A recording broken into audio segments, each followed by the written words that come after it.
Hello dear, TMC তখন ক্ষমতায় ছিল, তখন মমতা ব্যানার্জির ভাইপো অভিষেক ব্যানার্জি আমেরিকাতে চোখের চিকিৎসা করাতে যেতেন এবং এটা নিয়ে বিভিন্ন মহলে বিভিন্ন বিরোধী দল সেটা নিয়ে রোস্ট করতো, সেটা নিয়ে বিতর্ক করত।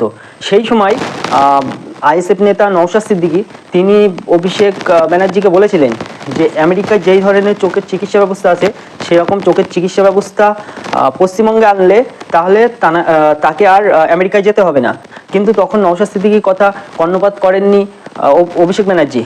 কিন্তু এখন যখন বিজেপির ক্ষমতাকালে উনি আমেরিকায় চিকিৎসা করাতে যাচ্ছেন, তখন পারমিশন পাচ্ছে না। এর জন্য একবার হাইকোর্ট ছুটতে হচ্ছে, একবার সুপ্রিম কোর্ট ছুটতে হচ্ছে। এই বিষয়ে নওশাদ সিদ্দিকী বলেছিলেন। তো এই বিষয়ে নওশাদ সিদ্দিকী কি বলছেন শুনে নিই।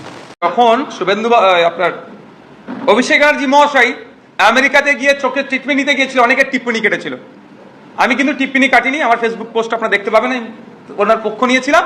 সাথে এটাও বলেছিলাম ওখানে যে কোয়ালিটি চিকিৎসা পরিষেবা প্রোভাইড হচ্ছে ওটাকে অ্যাডাপ্ট করে ওয়েস্ট বেঙ্গলে নিয়ে আসা হোক। ওনার পিসিকে বলে তথা রাজ্যের মুখ্যমন্ত্রীকে বলে ওই কোয়ালিটি চিকিৎসা পরিষেবা এখানে দেওয়া হোক।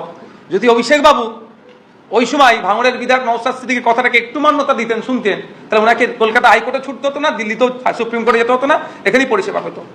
আপনি সেবাশ্রয় করছেন, আপনি স্বাস্থ্যসাথী কার্ডের কথা বলছেন, আপনি এত মেডিকেল কলেজ তৈরি করেছে আপনার সরকার বলে জ্ঞান দিয়েছিলেন, তাহলে কি পরিষেবা ছিল যে আপনার চোখের চিকিৎসা করার জন্য আমেরিকায় যেতে হচ্ছে?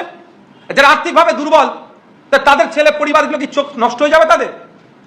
এর উত্তরটা আগে অভিষেক বাবুকে দিতে হবে।